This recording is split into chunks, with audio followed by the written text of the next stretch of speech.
신약성경 누가복음 15장 11절에서 24절 말씀까지 신약성경 121쪽에 있습니다.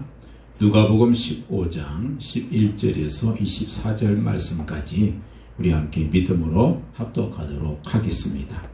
또 이르시되 어떤 사람에게 두 아들이 있는데 그 둘째가 아버지에게 말하되 아버지여 재산 중에서 내게 돌아올 분깃을 내게 주소서 하는지라 아버지가 그 살림을 각각 나누어 주었더니 그 후 며칠이 안 되어 둘째 아들이 재물을 다 모아가지고 먼 나라에 가 거기서 파랑방탕하여 그 재산을 낭비하더니 다 없앤 후 그 나라에 크게 흉년이 들어 그가 비로소 궁핍한지라 가서 그 나라 백성 중 한 사람에게 붙어 사니 그가 그를 들러 보내어 돼지를 치게 하였는데 그가 돼지 먹는 지엽 열매로 배를 채우고자 하되 주는 자가 없는지라 이에 스스로 돌이켜 이르되 내 아버지에게는 양식이 풍족한 품꾼이 얼마나 많은가 나는 여기서 줄여 죽는구나.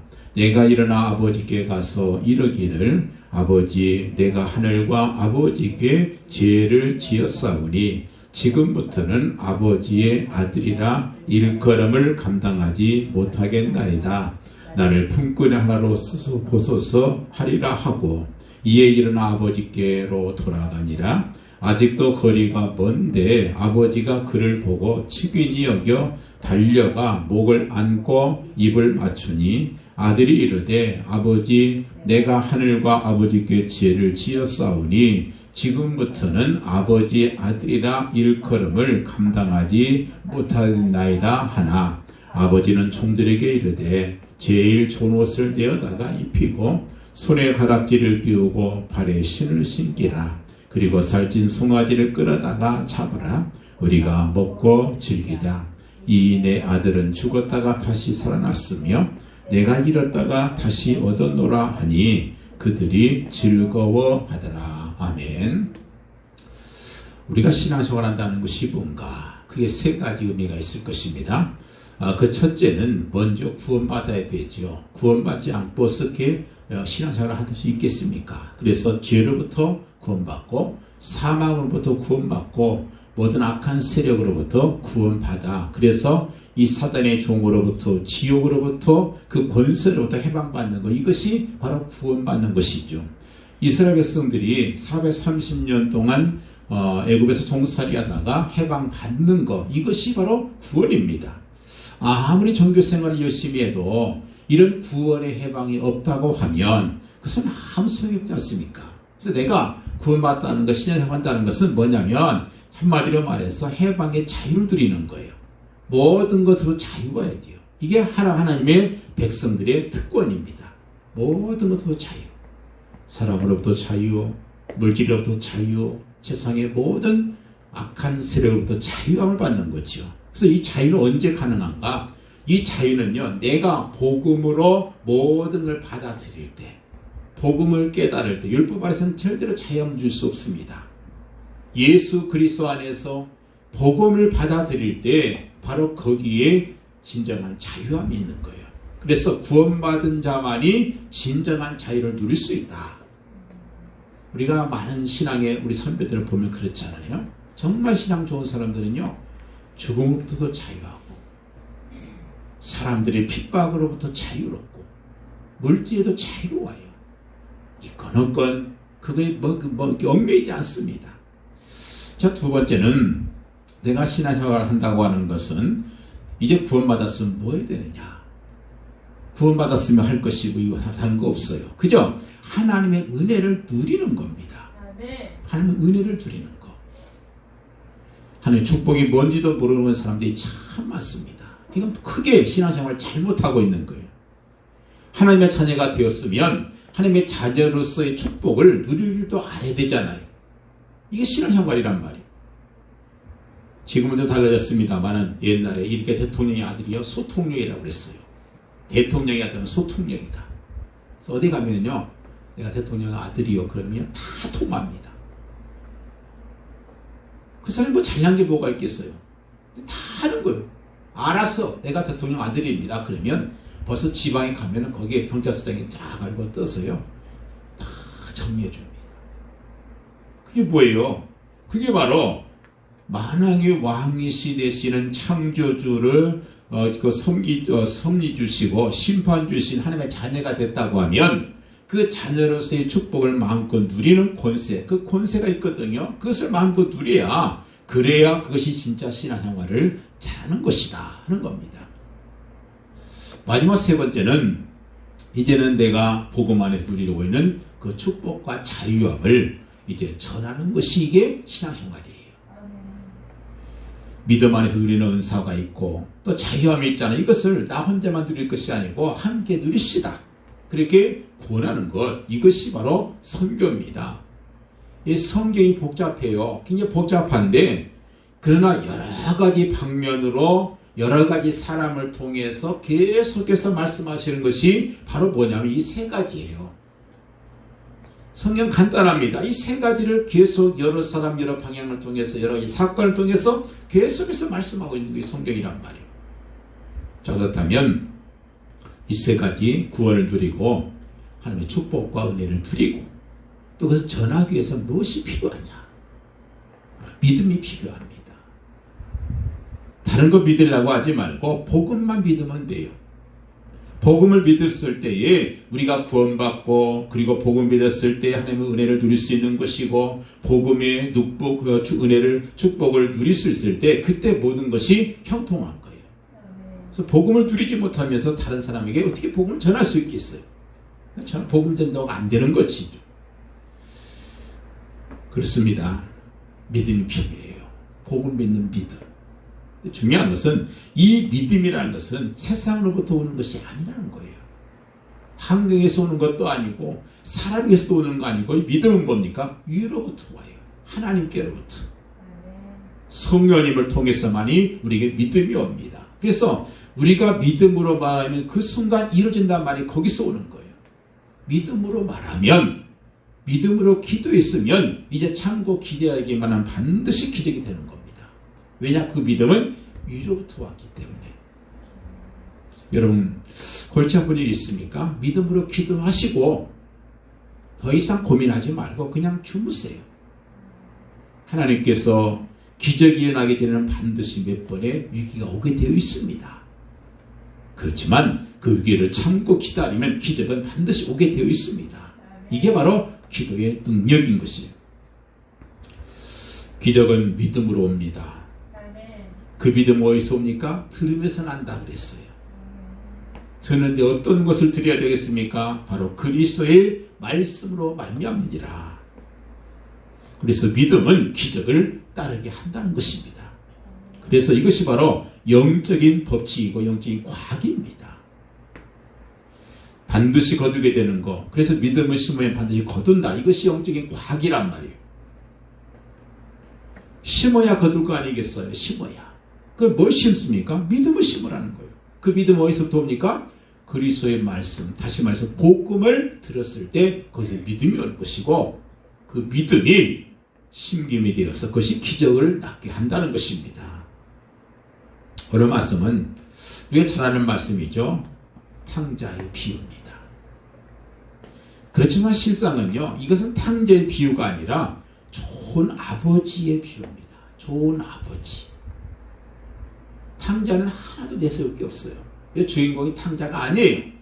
주인공은 누굽니까? 좋은 아버지시요. 그 좋은 아버지가 누구를 상징하는 거예요? 바로 우리의 좋으신 하나님 아버지를 상징하는 거죠. 바로 이런 얘기입니다. 어느 집안에 세 부자가 살고 있어요. 아버지와 두 아들. 아버지는 참 인자하시고, 그리고 게다가 부자 아버지예요. 큰아들 어떤 사람인가? 참 착실하고 성실하고 열심히 일한 사람이에요. 한 번도 아버지의 말을 거역할 줄은 몰라. 근데 문제는 둘째 아들이에요. 어느 집안에도 보면은요, 지금 뭐 애들이 하나 둘이니까 상관이 없겠지만, 옛날에 그 집안이 한 대여섯 명 이렇게 될 때는요, 항상 말씀을 익히는 사람은 둘째입니다. 어느 집안이나 공통이에요. 둘째가 항상 말썽이에요. 근데 이 집안의 아들은요, 그냥 말썽만 일으키는 이상한 아들이 아니라 불효자예요. 왜 불효자냐면, 어느 날 갑자기 아버지한테 아버지 돌아가시면 저한테 주실 유산이 있지 않습니까? 내 목 주세요. 그렇게 요구를 하는 거예요. 여러분, 이게 얼마나 큰 불효입니까? 아직 아버지가 돌아가시다는데 달라는 거예요. 이건 그 당시 사회적인 풍습으로는 이건 굉장한 불효자인 거예요. 빨리 죽으시라는 말과 똑같거든요. 아니, 그동안 낳아서 잘 먹이고 입히고 교육 잘 시켜서 그만큼 크게 했으면 거기 은혜에 감사하고 자기가 뭐라도 좀 해가면서 열심히 돈 벌 생각을 해야지. 아니, 멀쩡한 놈이 아버지한테 재산 달라는 거예요. 내 것 달라는 거예요. 아버지가 열심히 피땀을 해서 벌어놓은 그걸 가지고 자기 거라고 생각하는 거예요. 근데 문제는 그 아버지예요. 참 놀라운 것은요, 그 아버지가 그 아들의 요구를 그대로 들어줍니다. 그래서 이 불효자를 보고 아버지가 피땀 흘려 모은 재산을 그걸 물려줬더니, 거기 성경에 보니까 뭐라고 했습니까? 그걸 받고 나서 거기 보니까 14절에 보니까 그 후에 며칠이 안 되어서 그 아버지 재물을 다 팔아가지고 먼 곳으로 날아가 버린 거예요. 그러니까 이 아들이 참 보통 불효가 아니죠. 그러니까 이미 다 계획을 다 세우는 거예요. 아버지가 주기만 하면 분명 우리 아버지는 인자하신 분이니까 내가 하나 해달라면 해줄 것이다. 미리 다 알아놓은 거예요. 그래서 이걸 내가 받으면 누구한테 팔아야 되겠다. 다 팔로 얘기해놓고 아버지가 그걸 주자마자 그 큰 재산을 순식간에 며칠 만에 팔아가지고 도망가 버린 거예요.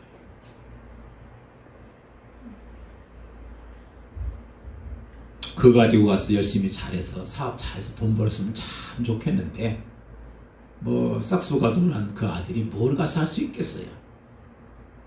사람이 안 됐는데 가서 그냥 보니까 거기에서 여러 가지 허랑방탕해서 그 재산을 낭비하니까 그것이 얼마나 가겠습니까? 그게 얼마나 가겠냔 말이에요. 그 돈 다 이제 날리고 났는데 거기에다가 설상가상으로 그 나라에 흉년까지 들었어요. 사람들이 먹을 게 없어요. 그래서 돈도 없고 친구도 다 떠나고 이제 뭐합니까? 그 집에 있는 사람한테 빌부터 사는 거예요.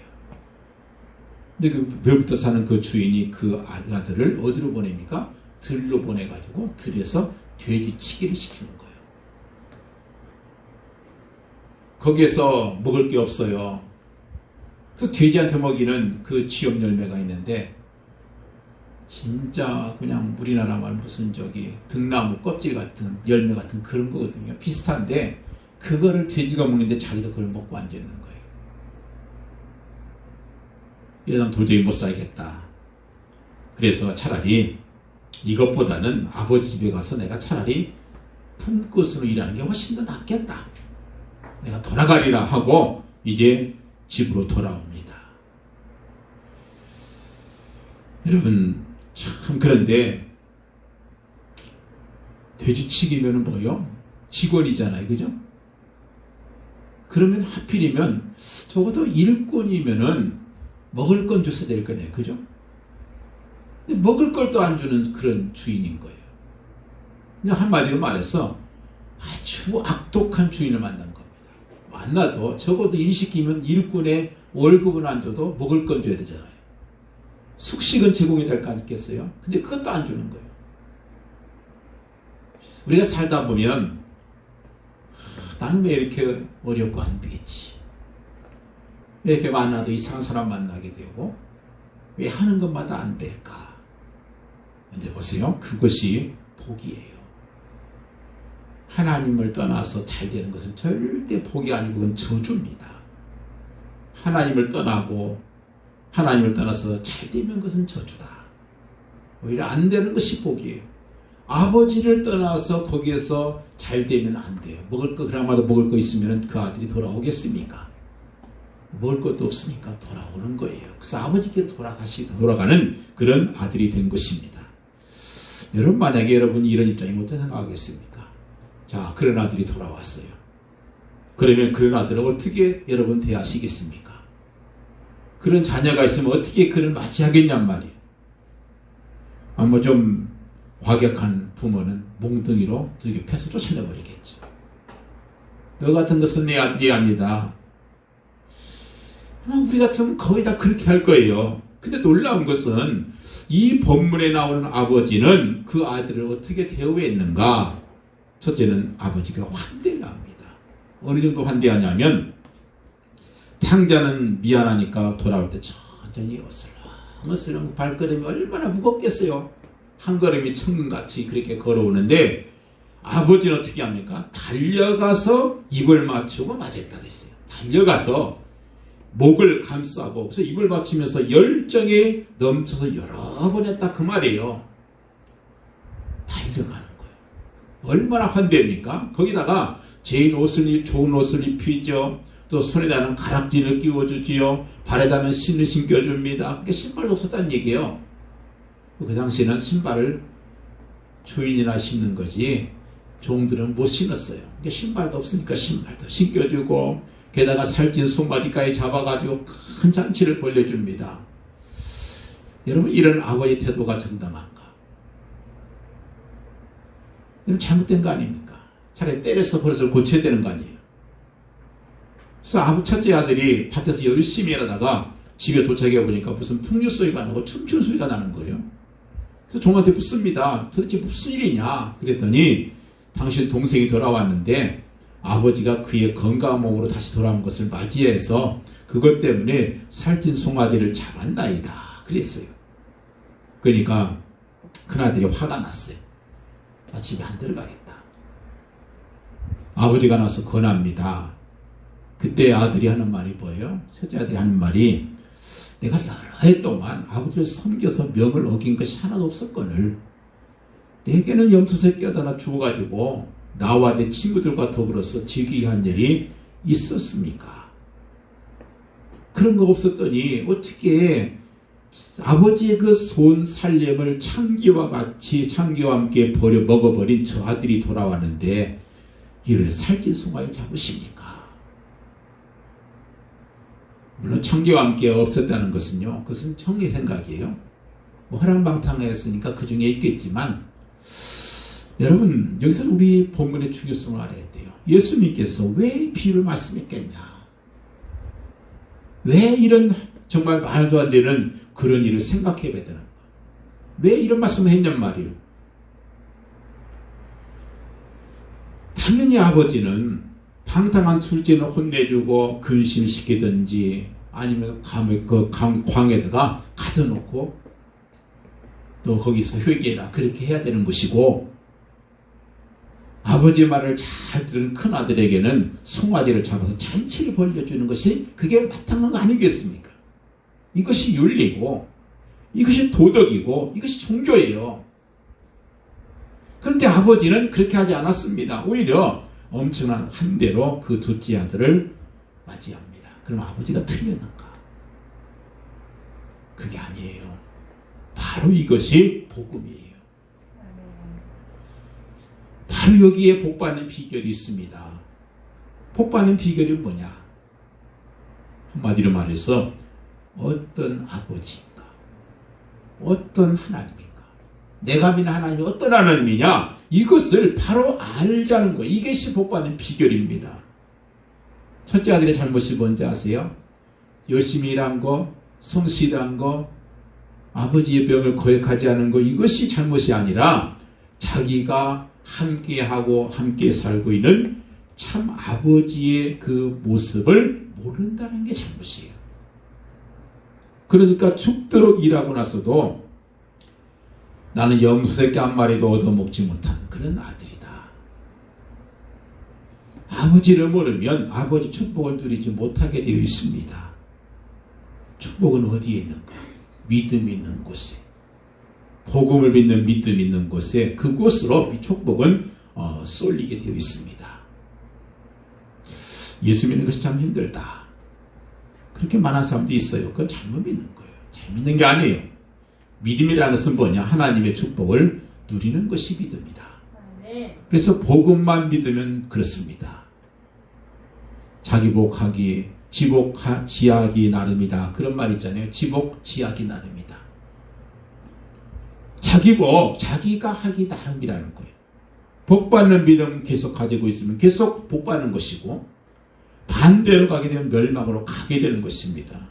그래서 축복을 무너뜨리는 체질이 있고 축복을 받는 체질이 있다. 나는 과연 어떤 체질인가? 오늘 본문 19절 말씀 보면 둘째 아들이 이런 말합니다. 지금부터는 아버지 아들이라 일컬음을 감당하지 못하겠나이다. 나를 품꾼의 하나로 보소서 하리라. 그랬습니다. 여러분 품꾼의 생활하고 있는가? 아들로 살고 있는가? 이렇게 생각해 봐야 돼요. 품꾼, 사꾼은 종교생활하는 사람들을 말합니다. 아들로 살아야 되죠. 복음을 누리는 사람이 아들로 사는 것이죠. 그게 신앙생활입니다. 그래서 종교생활하지 말고 신앙생활해야 돼요. 사꾼을 살지 말고 아들로 살자는 거예요. 아들은 사꾼으로 받아달라고 했지만 아버지는 아들로 받아줬습니다. 이게 바로 복음이라는 거예요. 이게 복음입니다. 오늘 본문 20절 23절 말씀 보면 이에 일어나 아버지께로 돌아가니라. 아직도 거리가 먼데 아버지가 그를 보고 치기 여겨 달려가 목을 안고 입을 맞추니 아들이 이르되 아버지 내가 아들 하늘과 아버지께 죄를 지었사오니 지금부터는 아버지 아들이라 일걸음을 감당하지 못하겠나이다 하나. 그렇지만 아버지는 종들에게 이르되 제일 좋은 옷으로 내어다 입히고 손에 가락지를 끼우고 발에 신을 신겨라. 그리고 살찐 송아지에 끌어다가 잡으라. 우리가 먹고 즐기자. 그렇게 말씀하고 있잖아요. 제일 좋은 옷을 가져다 내어다 입히고, 이게 무슨 옷이에요? 제일 좋은 옷이라는 것은요, 그 당시에는 옷이라는 것은 뭐냐면 그 사람의 신분을 나타내고 그 사람의 영광을 나타내는 것이 그 당시 옷이었어요. 그래서 옛날에 보면은요, 왕이 옷 입는 옷을 다른 사람이 못 입습니다. 입으면 그 사람은 역적이 되어버려요. 여러분, 그 왕궁에서 출근하는 관료가, 아니 저 말단이 그 높은 사람이 입는 빨간 관복을 입고 간다. 그러니까 왕궁에서 딱 보면요, 저 사람은 전배품위가 딱 나와요. 그 사람이 빨간 관복을 입었느냐 파란 걸 입었느냐, 하다못해 상공들도 그 옷이 다 등급 따라 달라요. 그 당시 옷이라고 하는 것은 그 사람의 신분이고 그 사람이 영광을 나타내는 겁니다. 그런데 제일 좋은 옷을 입어라. 이 말 무슨 말이요? 주인의 옷을 입혀라는 거예요. 그리고 갖다 입어라 그게 아니고 뭐라고 했어요? 입히라 그랬잖아요. 입히라. 그럼 어떻게 하면 돼요? 그냥 손만 딱 벌리고 있으면 알아서 딱 종들이 와서 입혀주는 거예요. 얼마나 쉬운 거예요. 그죠? 두 번째 뭐예요? 손에 가락지를 끼우고, 이 가락지라는 것은 권세입니다. 그 당시 가락지에는 뭐가 있냐면요, 인장, 도장이 있어요. 그래서 모든 걸 하면서 바지에 봉할 때 그쪽으로 딱 찍는 거 영화에서 보잖아요. 왕도 어인을 그걸로 찍을 때가 있었어요. 그래서 그것은 한마디로 말하면 그 사람의 권세를 가칭하는 건데, 이것도 갖다 끼우라는 것이 아니라 끼우라고 했어요. 손가락만 대고 있으면 끼워주는 거예요. 얼마나 쉽습니까? 또 발에다 신을 신기라, 아까 말씀드린 것처럼 신을 신기라는 것은요, 그것은 이제 그의 신분이 주인이라는 뜻이에요. 종들은 신을 못 신습니다. 없어요. 노예들은 신이 없었습니다. 오직 주인의 가족들만이 신을 신을 수 있었던 것입니다. 그렇기 때문에 신을 신었다고 하는 것은 아들의 신분을 회복했다 그 말이죠. 나는 종이 아니다. 나는 아들이다. 이거를 회복시켜 주시는 바로 아버지의 배려입니다. 근데 그것도 신발 역시 뭐예요? 갖다 신으라고 아니고 갖다 신기라 그랬잖아요. 그냥 발만 내밀면, 그러면 얼마나 쉽습니까? 바로 이것이 우리 좋으신 아버지 하나님의 모습이라는 거예요. 이런 하나님을 믿는 게 뭐가 힘드는 거예요? 누리는 거잖아요. 말씀하시면 그저 팔만 내밀면 옷 좋은 년 입혀주시고, 손가락 내밀면 그냥 알아서 거기다가 가락지 끼워주시고, 발만 내밀면 그저 발에다가 또 좋은 신발 신겨주시고. 여러분, 이게 바로 하나님의 모습이죠. 더군다나 살찐 송아지 끄다가 차분하 우리가 먹고 즐기자 잔치를 베풀었다는 그것은 뭐예요? 아버지의 마음에 큰 즐거움이 있다는 것을 표현하는 것입니다. 조금 더 어두운 그림자가 없어요. 내 자산 다 잃어버린 놈, 이런 생각이 전혀 없어요. 그저 즐거움과 행복, 기쁨, 충만한 기쁨, 이것이 있다는 것이 바로 잔치를 베풀었다는 것입니다. 참 얼마나 놀라운 얘기예요. 아들이 죄스러워하는데 그런 그 아들의 얘기는 들은 척도 아니에요. 거기 말씀 보면은요, 가서 그가 19절에 보면 내가 이제 아버지 아들이라 일컬을 못 받겠습니다. 날 그냥 품꾼, 사꾼을 하나로 삼아주세요. 그렇게 내가 할 것이다 하고 아버지한테 갑니다. 그리고 가서 이제 21절에 보니까 아버지 내가 가서 그래요. 아버지, 내가 하늘과 아버지께 죄를 지었으니 이제는 아버지 아들이라 일컬을 감당하지 못하겠나이다. 그리고 그 뒤에 뭐가 나와야 돼요? 이제는 내가 아들이 아니라 품꾼으로 내가 살겠습니다. 그 말 하기도 전에 아버지가 야 됐다, 그만해라. 그 말 나오기도 전에 그만해라. 종들 불러서 야 빨리 가서 좋은 옷 입히고 씻기고 가락지 끼우고 빨리 신발 신겨라. 그리고 소 잡아서 송아지 잡아서 잔치해라. 이렇게 말씀하잖아요. 그렇습니다. 너는 내 자랑스러운 아들일 뿐이다. 죽어다 다시 살아나는 것이고 이러다가 다시 얻은 내 아들이다. 이 아버지는 바로 살아있다는 것, 다시 얻었다는 그 자신만, 그 자체만 가지고도 행복해하는 그런 모습, 이것이 우리가 믿는 하나님입니다. 그래서 여러분, 복음은 뭐예요? 누리는 거예요. 믿음으로 축복을 누리는 것이, 그래서 복음은 지키는 게 아니에요. 율법처럼 지키는 게 아니고 내가 누리는 거예요. 그냥 마음껏 믿음 안에서 자유를 누리셔요. 복음 안에서 축복을 누리셔요. 그 아들처럼 사꾼처럼 그렇게 살지 말고 잘난 것이 없어도 아들점을 누릴 줄 아는 것이, 이것이 바로 우리 신앙생활이다. 이때 만약에 둘째 아들이 돌아와서 율법으로 돌아가가지고 아버지 제발 이러지 마세요. 나에게 차라리 매질을 하시든지 책망을 크게 해주셔야지, 이렇게 대하면 저는 마음이 너무 고통스러워요. 죽을 지경입니다. 이렇게 만약에 아버지를 말리려 든다고 하면 그것은 끝끝내 율법주의로 멈추고 마는 거예요. 율법주의자가 되고 마는 겁니다. 이렇게 되면 아들 될 자격 없어요. 이제 이 아들은 자기가 어떠한 이러한 대우를 받을 적이 없다는 사실을 누구보다 잘 알고 있잖아요. 자기가 잘 알아요. 나는 이런 대우를 받을 자격이 없다. 그렇지만 아버지가 이 자격 없는 나를 자격 있게 사랑해 주시기 때문에 아버지의 사랑을 그대로 받아들이고 있는 거예요. 이게 믿음이에요. 네. 아버지가 너무 기뻐하시기 때문에 그 앞에서 다른 말 할 수가 없는 거예요. 도무지 죄송해서 앉아있기가 참 껄끄럽지만 그러나 아버지가 원하시고 아버지가 기뻐하시니까 염치 불구하고 앉아있는 겁니다. 그리고 함께 즐기는 거죠. 우리가 은혜 받는다고 해서요, 은혜를 받아들인다고 하는 것은 바로 이런 겁니다. 내가 은혜 받습니다. 뭐 이것을 참소할 거예요. 야, 네가 무슨 은혜를 받냐, 너 같은 사람이. 그러거나 말거나 아버지가 좋아하시니 나는 여기서 누리노라. 이것이 바로 복음을 누리는 것이고, 바로 이것이 우리가 신앙생활을 잘하는 것입니다. 잘 모르는 입장에서 율법적인 관계를 본다면 정말 예수 믿는 사람은 체면 없는 사람들이에요. 우리가 세상에 믿지 않은 사람들과 잘할 게 뭐가 있어요? 두고 못지않게 죄 많은 사람들이잖아요. 근데 이런 사람들이 앉아가지고 나는 하나님의 아들이요, 나는 하나님의 딸이요, 그리고 앉아있으니 얼마나 염치 없는 사람들이에요. 그렇지만 은혜나 사랑이라는 것이 바로 본래 이런 겁니다. 은혜라는 말 자체, 사랑이라는 말 자체가 바로 본래 이런 거예요.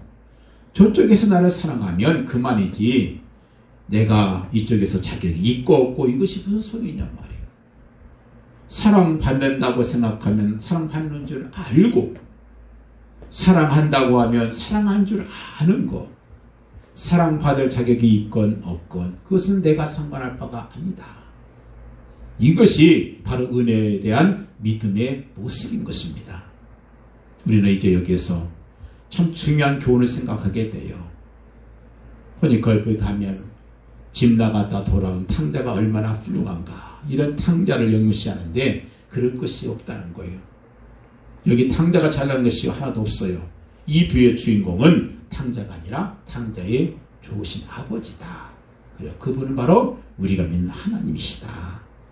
용서하시는 아버지, 재산을 다 없애고라도 아들이 되어주기를 바라는 사랑의 아버지. 그러고 보면 이 아버지는 어쩌면 그 아들이 나갈 때 오히려 큰 사랑을 베풀어 준 건지도 모릅니다. 떠나보면서도 무슨 말인지 모르겠지만, 그러나 바로 거기에 아버지 사랑이 있고, 그리고 기다리는 아버지 사랑이 있고, 돌아오기를 기다리는 바로 사랑이 있었던 것입니다. 그래서 우리가 아셔야 할 것은 돌아왔기 때문에 용서한 것이 아니고 이미 용서하시고 기다릴 것이다. 그게 우리 하나님이다. 벌써 용서했으니까 돌아오기만 하면 된다. 이게 바로 하나님 아버지의 사랑이고 아버지의 뜨거운 마음이라는 것입니다. 사실 본문을 자세히 보면은요, 그 아들이 돌아올 때 진정으로 회개한 것은 아니었어요. 차마 회개할 용기도 없고 회개할 믿음도 없었습니다. 회개도요, 하나님께서 믿음을 주셔야 하는 거예요. 이는 왜냐? 내가 아들이라고 할 수 없다는 것을 알았기 때문에. 회개가 아니잖아요, 그건. 이는 그 처지에 있어서 아들이 되게 하고 아들 노릇을 할 수 있게 하고 아들됨을 받아들일 수 있도록 한 것, 그것은 순전한 아버지의 사랑이었다. 아버지가 그를 너무나 감격스럽게 영접했기 때문에 이 아들을 자기가 죄인한 사실을 다 잊어버린 채 그대로 아버지의 사랑을 받아들인 겁니다. 여기서 우리는 중요한 교리가 나오게 되죠. 오직 믿음으로 말미암아 의롭다함을 얻는다. 이 신칭의에 바로 그 믿음의 역사가 바로 나오는 것입니다. 이 탕자는 아버지 사랑을 믿었어요. 그리고 더 나아가서 이 사랑을 믿을 뿐만 아니라 그 믿고 사랑을 믿으면서 집으로 돌아옵니다. 그리고 아버지가 아무런 구김살 없이 자기를 아들로 영접해주며 다시 용서했다는 사실을 믿고 그리고 그 사실을 받아들입니다. 그랬더니 그대로 아들이 된 것이죠. 당장의 아들이 되고 당당한 아들이 된 것입니다. 이것이 바로 믿음으로 말미암아 의롭다함을 얻는다고 하는 진리입니다. 믿음으로 말미암아 죄인이 하나님의 자녀가 되는 것. 그래서 이것은 자기의 도덕생활이나 자기의 선행 때문이 아니라 전혀 자격이 없잖아요. 그러나 오직 믿음으로 이 탕자의 마음속에 있는 믿음으로 말미암아 그가 아들이 된 것입니다. 그래서 오직 의인은 믿음으로 말미암아 살리라. 이 진리가 사람을 구원할 수 있는 거예요. 여기에 복음이 있어요. 여기에 하나님의 은총이 있습니다. 여기에 우리가 가져야 할 믿음의 본질이 있어요. 우리는 뭐든 다 죄인 아닙니까? 그러나 믿음으로 하나님의 자녀가 되어서 이제 당당하게 권세를 누리는 것이에요. 이게 신앙생활이라는 거예요. 똑같이 교회 다녀도요, 작은 아들처럼 돼지 열매도 제대로 못 먹는 사람이 있어요. 똑같이 신앙생활 하는데도 하나님의 자녀가 됐음에도 불구하고 큰 아들처럼 실컷 일하고도 염소새끼 한 마리도 얻어먹지 못하는 그런 성도가 있을 것입니다. 왜 그렇습니까? 아버지가 어떤 아버지인지 몰라서 그래요. 큰아들이 한 불평이 뭡니까? 그 불평한 대인 거잖아요. 29절에 보니까 아버지께 대답하되 이르되 내가 여러 해의 아버지를 섬겨 명을 어김이 없었거늘 내게는 염소새끼라도 주어서 나와 내 벗으로 즐기게 한 일이 없었더니 그랬잖아요. 아마 여러 해라고 했는데 동생이 나간 것이 그렇게 길진 않았을 거라고 봐요. 불과 몇 년 만에 그런 일이 있었을 것이라고 보는데 거기 보면은 섬겨 그런 말씀이 있죠. 섬겨. 근데요, 이 원어의 뜻은요, 좀 더 강한 뜻입니다. 두려워인데 이것은 종살이했다 그런 뜻이에요. 종살이했다. 둘러서가 종이잖아요. 내가 아버지를 종살이했다 이렇게 표현하고 있어요. 그러니까 이 아들은요, 열애 동안 내가 아버지 집에서 종살이했다고 그랬잖아요. 종살이했다. 이게 얼마나 참 얼토당토 않은 얘기입니까? 아버지 집에서 분명히 살았는데요, 억지로 살았는지 종살이로 했는지. 우리가 신앙생활도 종교생활을 하게 되면 어떻게 돼요? 종살이가 되고 말아요. 종살이하는 마음을 가지고 억지로 살 바에 차라리 뛰쳐나가는 것이 더 낫지. 무엇 때문에 집안에 남아서 계속 불평, 불만하면서 아버지 죽을 날만 기다리고 있는가? 이게 큰아들의 잘못이란 말이에요. 저 얼마나 못쓸 아들이에요. 종살이하면서. 지금 이 큰아들은요, 아버지와 아들의 그 관계는 은혜로운 관계잖아요. 우리가 하나님과 자녀로서의 관계는요, 은혜로운 자리잖아요. 은혜로운 관계인데, 이 은혜로운 관계를 어떻게 바꿔버렸어요? 율법적인 관계로 바꾸고 있다는 거예요. 이게 잘못이란 말이에요. 그래서 종과 주인의 관계에서 자기 스스로를 지금 나는 종이다 이 생각하고 있는 거예요. 아버지는 전혀 그렇게 생각 안 했는데 자기가 그렇게 생각한 거예요. 자기가. 아버지와 아들의 은혜로운 관계를 종과 주인의 관계에서 자기는 종이다 이 생각하는 거예요. 이렇게 이런 율법적인 관계를 생각하면 여기 뭐가 나옵니까? 바로 교만이 덧붙게 돼요. 그래서 그 교만이 어떻게 나타나고 있느냐? 오늘 본문에 보니까 내가 아버지를 섬겨 그랬잖아요. 내가 아버지를 섬겨 명을 어김없었거늘 그랬잖아요. 명이 없었다. 명을 어김이 없었다. 참 이게 얼마나 이게 참 어처구니 없는 말인지 몰라요. 왜냐하면 아버지가 그렇게 명령하는 분이냐는 거예요. 야, 아들아 오늘 뭐 해라. 명령하고 마치 종한테 명령하지 그런 분이었냔 말이에요. 설령 아버지가 명령적으로 말한다 할지라도 그것은 어디까지나 사랑의 충고잖아요. 명령이 아니란 말이에요. 사랑의 충고이고 사랑의 교훈일 뿐이에요. 근데 이 사랑의 교훈, 사랑의 충고를 그 아들을 어떻게 받아들입니까? 그것을 마치 폭군적인 주인으로 생각해서 그래서 폭군적인 마치 주인이 종한테 명하는 그런 폭군적인 말로 받아들이고 그렇게 산다고 하면 그것이 어찌 아들이겠냔 말이에요. 그리고 아버지가 큰 아버지냔 말이에요. 우리가 지금까지 살펴본 것처럼 그런 아버지가 아니잖아요. 자기 스스로 그렇게 생각하는 거예요. 나는 아버지 명을 어긴 일이 없습니다. 나는 다 지켰습니다. 이게 교만 아니에요? 율법적인 생활을 살아가는 보면요, 공통된 이게 교만입니다. 자기가 교만하니까 나는 잘했으니까 너는 죄인이다. 그래서 판단하고 정죄하고 그리고 그를 비난하는 거죠. 그래서 항상 남을 판단하고 정죄하고 비난하는 사람들은요, 그 바탕은 항상 율법주의다. 그리고 거기 율법에다 뭐가 풀어져 있어요? 교만이 돼 있어요. 나는 그런 사람이 아니다. 바리새인처럼 나는 너 같은 사람이 아니다. 하나님께서 보면 다 그놈이 그놈인데 자기 혼자 교만해가지고 나는 한 번도 말씀 어긴 적이 없습니다. 나는 다 지켰습니다. 생각해보세요. 진짜 다 지켰습니까? 도둑질하지 말라. 그 도둑질 안 하면 됩니까? 율법 다 지킨 거예요. 그 뒤에 다른 말씀도 있잖아요. 네 이웃을 네 몸과 같이 사랑해라. 그거 못 지키면 율법 어기는 거예요. 그죠? 원수를 사랑해라. 그거 못 지키면 그것을 율법 어기는 거예요. 근데 어떻게 다 지켰다고 그럴 수 있겠어요? 이처럼 자기 의에 빠지고 자기 의에 집착할 때에 영적인 교만이 오는 것입니다. 나는 율법 다 지켰다. 그러면 나는 깨끗하다. 이런 마음. 나는 아버지의 명을 다 지켰나이다. 이 교만한 마음. 내가 이렇게 의로운데 하나님께서는 왜 나에게 은혜를 더 큰 은혜를 주시지 않는가? 이게 뭐예요? 율법주의자들이 메인 사람들의 공통적인 그런 불평입니다. 그것은 전부가 다 자기 의를 내세운 결과로 불만이 나오고 있다는 거예요. 그래서 내게 불만이 나온다. 하나님, 나는 그래도 좀 더 저 사람보다 더 깨끗하고 더 잘 사니까 더 축복해주지 않겠습니까? 이렇게 말하는 것 자체가 이게 바탕이 뭐예요? 그게 율법주의라는 거예요. 그리고 그게 교만이 플러스되어 있는 거라는 거죠. 자기 의의 의를 내세운 결과로 이런 불만을 가지고 사는 것이죠. 그러면서 계속하는 말이 이거였어요. 내게는 원수 새끼 한 마리라도 내어줘서 내 벗으로 함께 즐기게 한 일이 없었습니다. 그것은 무슨 말이에요?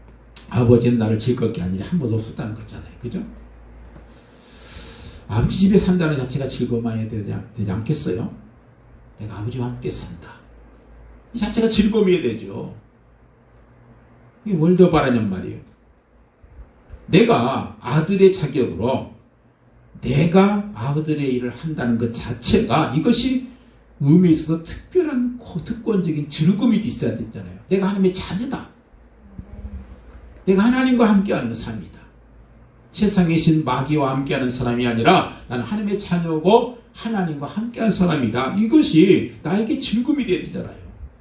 되게 사람들은 즐거움, 엔조이가 있을 때요. 그 즐거움을 되게 행복이나 즐거움은 돈이 많아서 이것저것 여행 다니면서 잘 먹고 잘 입고 이런 것, 향락적인 이것을 생각하는 것이 즐거움이라 생각하는데 여러분 진정한 즐거움은 돈으로 오지 않습니다. 물질로 보이는 것으로 갖춰지는 것이 아니에요. 아버지 집에서 아버지와 더불어 살면서 아버지 아들로서 일하는 그 즐거움, 이것이 진정한 즐거움 아니겠어요? 다윗은요 참 훌륭한 시편 84편에 이런 고백을 해요. 주의 궁전에서 하루 사는 것이 다른 곳에서 첫날보다 더 낫습니다. 이런 고백이 나와야죠. 내가 다른데 악인의 궁정에서 보내는 것보다는 차라리 내가 여호와의 집 문지기로 사는 것이 훨씬 더 좋습니다. 저 문지기는 제일 좀 재미없잖아요. 그죠? 문지기고 앉아있는 거. 근데 차라리 악인의 궁정에 가서 막 먹고 마시고 흐느러지면서 얘기 놀는 그것보다는 차라리 문지기로 서가지고 계속 문지기는 앉아있지도 못하잖아요. 사람 오면 서 있어야죠.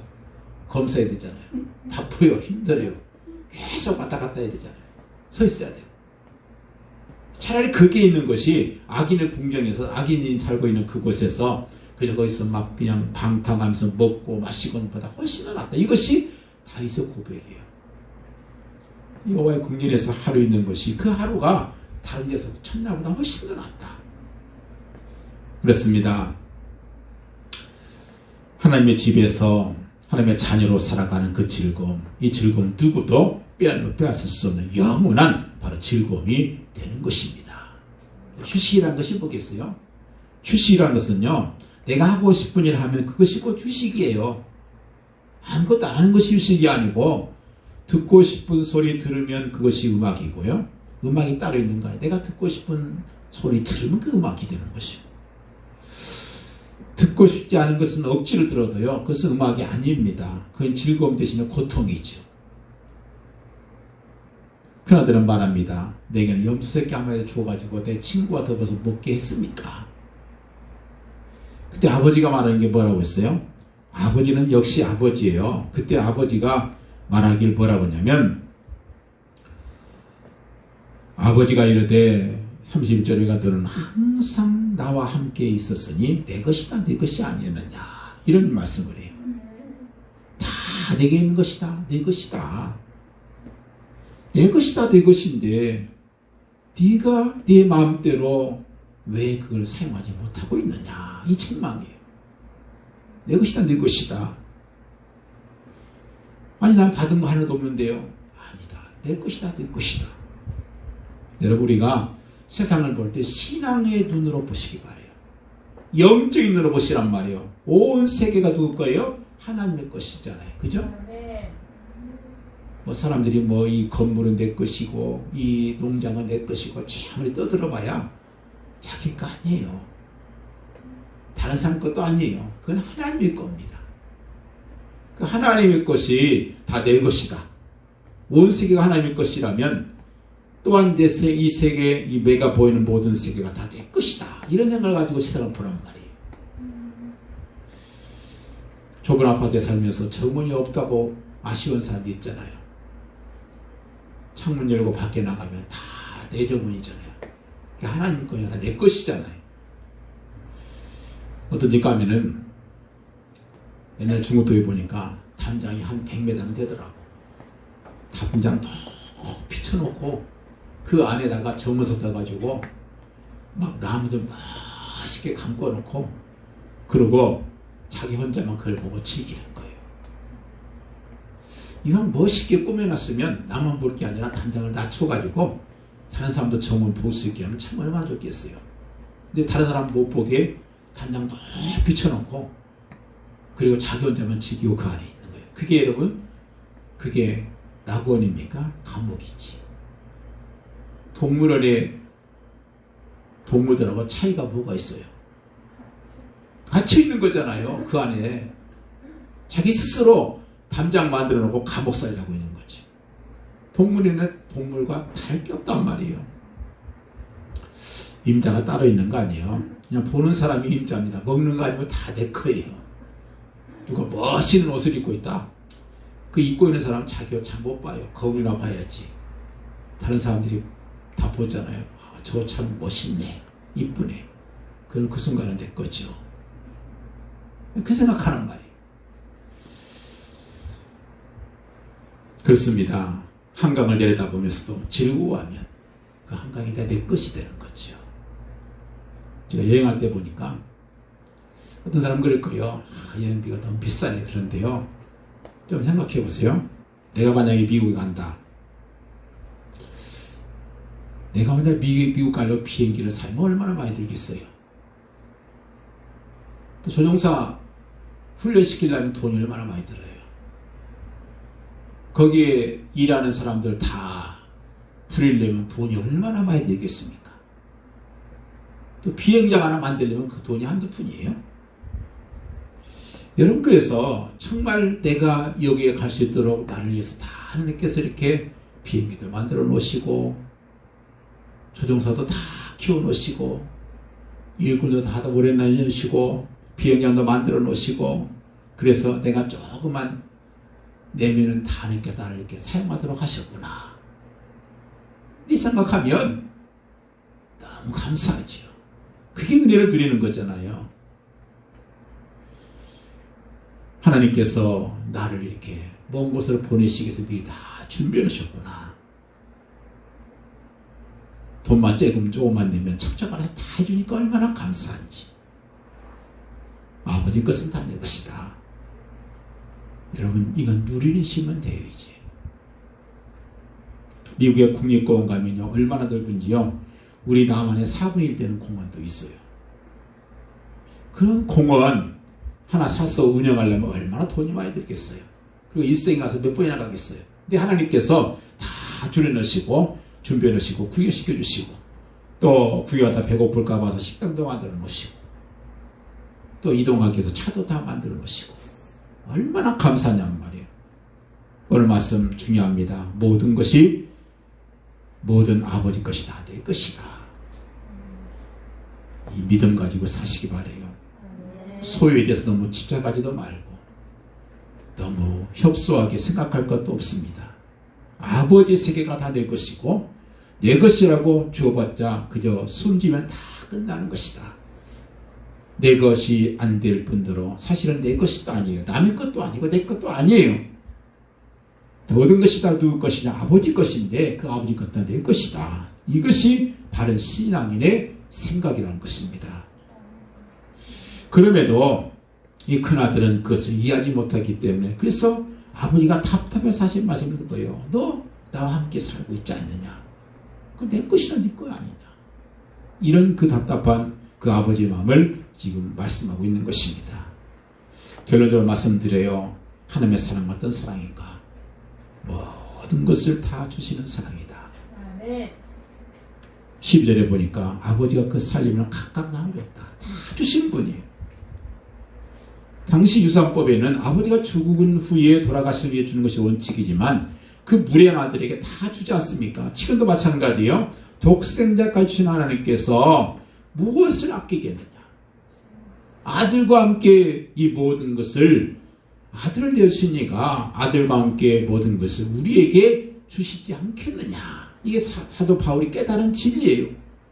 아들 주신 하나님께서 뭘 안 주시겠느냐? 다 주시는 분이다.